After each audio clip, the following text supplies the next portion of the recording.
The yak is one of the largest animals in these parts, renowned for its immensely thick coat, which keeps it warm, but you could use it too as clothing or bedding. Stick your finger over the end of the knife so you don't pierce the guts, and then just let it run up its belly. Whenever I've skinned animals before, I've rarely had to deal with the threat of frostbite too. At minus 25 degrees, it becomes another job altogether. You know, the knife is just, touch that with your bare skin, it will just stick to it. And it really becomes just a race against time before this carcass freezes and I freeze. This carcass will freeze solid in 20 minutes, and it feels like I could go the same way.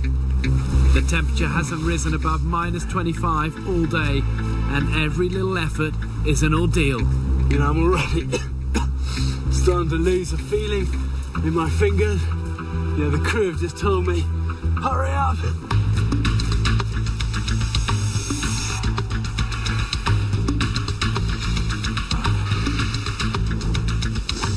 That's the nasty side, but that is the warm side.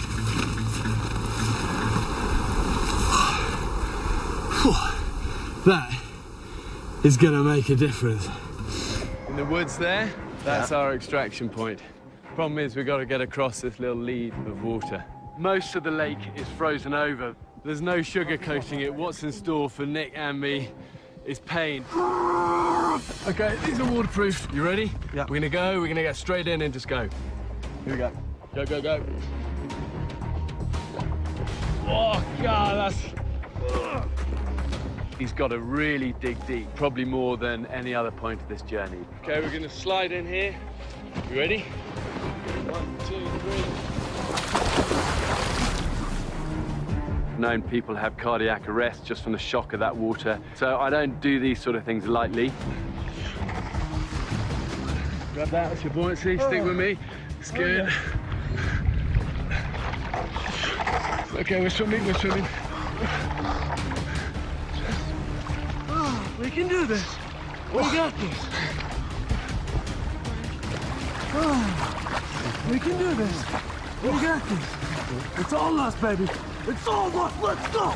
Let's go. Let's go. Okay, now at this point, the ice is still loose. Okay,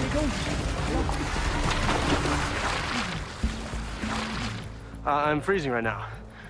My toes are freezing. But it's crazy what happens to your body, the instincts that kick in, and you just have to go and push yourself.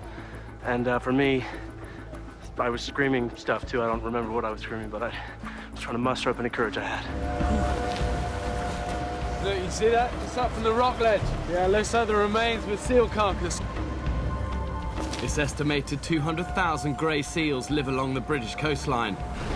And during mating season, it's common to see the casualties of battles between competing males. I've been all the way around this now. There's definitely an island. That is the mainland.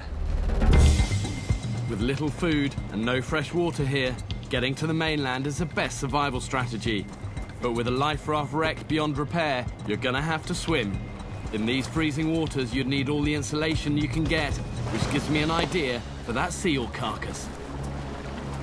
Yeah, look, you see where it's been injured. Back here. Got bite marks as well.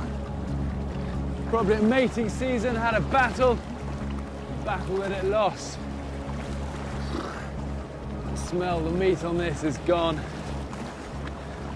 But what these guys do have is an amazing ability to survive in really cold water.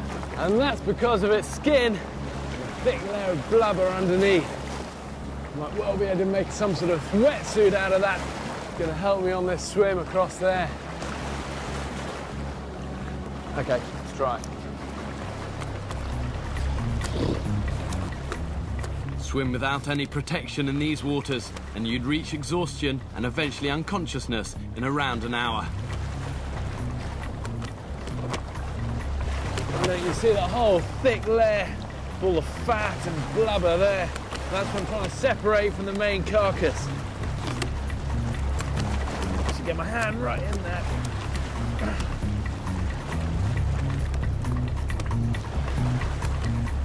Need to be so careful doing this so I don't put a nick in the actual skin itself.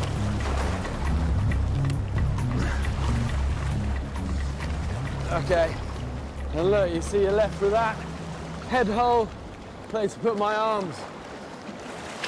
The Vikings in this area of Scotland use seal hide to make rope, clothing, even sleeping bags to protect against the cold winters. It's going to be a bit of a squeeze, but that is the ultimate sealskin wetsuit. I've done everything I can now to face a long, cold swim in these frigid Atlantic waters. Keep swimming hard! I'm going to start by skinning this camel for a blanket, as I want to set up camp before nightfall. I've got around 3 hours to do it. And what you want to do is grab a good bit of skin and then just get into it. And then once you're in, a good way of doing it is putting your finger like that over the knife. Because what you want to avoid is puncturing the actual guts, and then just slide it in. It's hard work doing it in this searing heat of around 130 degrees Fahrenheit, and I'm sweating buckets. 1, 2, 3. Now I need to turn the camel over to skin the other side. Never got my leg over with a camel before. But I have now. I've been butchering now for an hour and a half, and already the flesh is virtually cooked in this heat, and the skin is already drying. And that is what's going to be my blanket tonight. And if you can't have a look inside the carcass, the Berbers could use this as an emergency shelter in a sandstorm. And all they'd do is get inside it, pull it over, and I'll be 100% protected from the sand. Now I've got a pillow, something to keep me off the rocks and keep me warm if I need to.